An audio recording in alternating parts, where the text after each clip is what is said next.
Friends, ಎಲ್ರಿಗೆ ನಮಸ್ಕಾರ. ಮಣಿಪಾಲ್ ಕಿಚನ್ಗೆ ನಿಮಗೆಲ್ಲರಿಗೂ ಆದರದ ಸ್ವಾಗತ. ನಾನು ಪ್ರತಿಭಾ. ಇವತ್ತಿನ ಎಪಿಸೋಡ್ನಲ್ಲಿ ನಾನು ಅಕ್ಕಿ ತರಿ ಇರುತ್ತಲ್ಲ, ಇಡ್ಲಿದು ಅಕ್ಕಿ ರವೆ, ಅದ್ರದ್ದು ಪುಡಿ ರೆಸಿಪಿ ತಿಳ್ಕೊಂಡಿದ್ದೀನಿ ಫ್ರೆಂಡ್ಸ್. ತುಂಬ ಆರೋಗ್ಯಕರ ಮತ್ತು ಫೀಲಿಂಗ್ ಕೂಡ.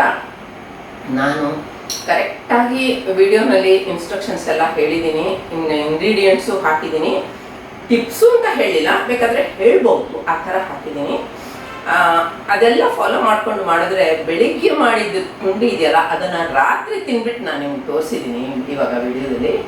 ಅಷ್ಟು ಕೂಡ ಸಾಫ್ಟಾಗಿರುತ್ತೆ. ಕರೆಕ್ಟಾಗಿ ಫಾಲೋ ಮಾಡಿಬಿಟ್ಟು ಮಾಡಿದ್ರೆ, ನಾನು ಹೇಳಿರೋ ಇನ್ಸ್ಟ್ರಕ್ಷನ್ಸು, ಇದು ಮೆಷರ್ಮೆಂಟು ಕರೆಕ್ಟಾಗಿ ಮಾಡಿದ್ರೆ ಇದೆಯಲ್ಲ, ತುಂಬ ಚೆನ್ನಾಗಾಗುತ್ತೆ ಈ ಅಕ್ಕಿ ತರಿ ಪುಂಡಿ.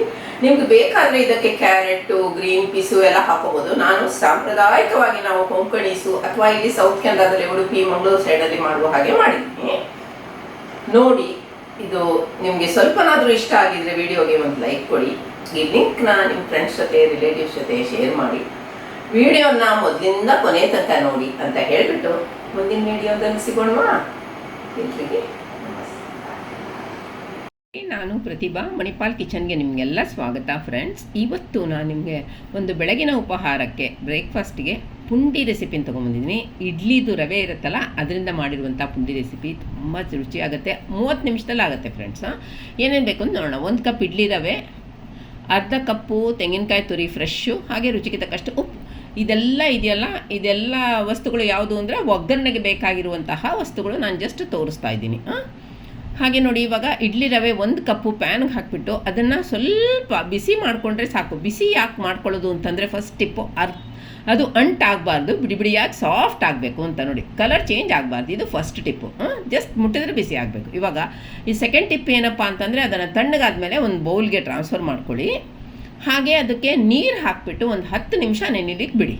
10 ನಿಮಿಷ ನೆನೆದ್ರೆ ಸಾಕು. ಅಷ್ಟಾದರೆ ನಾವು ಒಂದು ವಿಸ್ಕರ್ ಸಹಾಯದಿಂದ ಅಥವಾ ಚಮಚ ಸಹಾಯದಿಂದ ಮಿಕ್ಸ್ ಮಾಡಿ ಒಂದು ಸೈಡ್ಗೆ ಎತ್ತಿಡಿ 10 ನಿಮಿಷ. ಈಗ ಅರ್ಧ ಕಪ್ಪು ಫ್ರೆಶ್ ತೆಂಗಿನಕಾಯಿ ತುರಿನ ಬ್ಲೆಂಡರ್ ಬೌಲ್ಗೆ ಹಾಕ್ಕೊಳ್ಳಿ. ಅದಕ್ಕೆ ಒಂದು 2 ರಿಂದ 3 ಟೇಬಲ್ ಸ್ಪೂನ್ ಅಷ್ಟು ನೀರು ಹಾಕ್ಕೊಂಡ್ರೆ ಸಾಕು. ಮತ್ತು ಮೀಡಿಯಮ್ ಕೋರ್ಸಾಗಿ ಅದನ್ನು ರುಬ್ಕೊಳ್ಳಿ. ನಾನು 2 ರಿಂದ 3 ಟೇಬಲ್ ಸ್ಪೂನ್ ನೀರು ಇದೆಯಲ್ಲ, ಅದರಿಂದನೇ ಹಾಕ್ಕೊಂಡಿದ್ದೀನಿ, ಅಂದರೆ 2 ಕಪ್ಪಿಂದ ಯೂಸ್ ಮಾಡಿದ್ದೀನಿ. ಈಗ ಎಣ್ಣೆ ಬಿಸಿ ಆದಮೇಲೆ 2 ಟೇಬಲ್ ಸ್ಪೂನು, ಅದಕ್ಕೆ 1 ಟೀ ಸ್ಪೂನು ಉದ್ದಿನಬೇಳೆ ಹಾಕ್ಕೊಳ್ಳಿ. ಹಾಗೆ 1 ಟೀ ಸ್ಪೂನು ಸಾಸಿವೆ ಕಾಳು ಹಾಕ್ಕೊಳ್ಳಿ. ಮತ್ತು 1/4 ಟೀ ಸ್ಪೂನು ಮೆಂತ್ಯ ಕಾಳು ಹಾಕ್ಕೊಳ್ಳಿ. ಈ ಮೆಂತ್ಯ ಕಾಳೇ ಇದರಲ್ಲಿರೋದು ರುಚಿ ಕೊಡೋದು ಈ ರೆಸಿಪಿಗೆ. ಇದು ಟ್ರೆಡಿಷ್ನಲ್ ಆಗಿ ಮಾಡುವಂಥ ರೆಸಿಪಿ, ಅಂದರೆ ಅಥೆಂಟಿಕ್ ಇದು.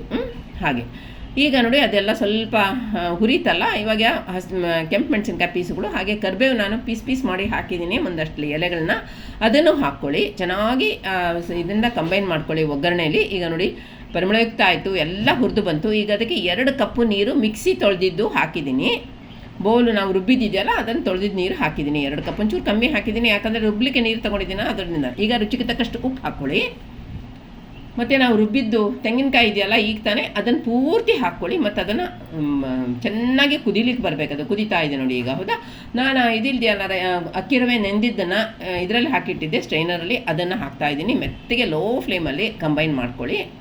ಈಗ ನೋಡಿ, ಇದು ಮಿಕ್ಸ್ಚರು ಗಟ್ಟಿಯಾಗಿ ಬರಬೇಕು, ಅಷ್ಟೊತ್ತು ತನಕ ಮಾಡ್ಕೊಳ್ಳಿ. ಇದನ್ನು ಕೈ ಆಡಿಸ್ತಾ ಇರಿ.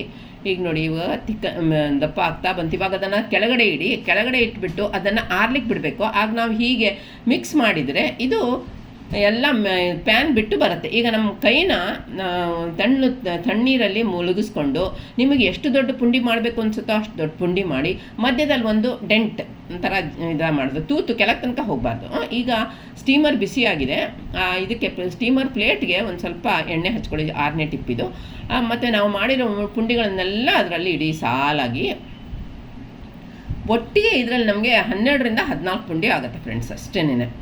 12, ಕೆಲವು ಸತಿ 14, ನೀವು ಡಿಪೆಂಡ್ ಸೈಜ್. 10 ನಿಮಿಷ ಸ್ಟೀಮ್ ಮಾಡಿದರೆ ಸಾಕು. ಇದು 8ನೇ ಟಿಪ್ಪು.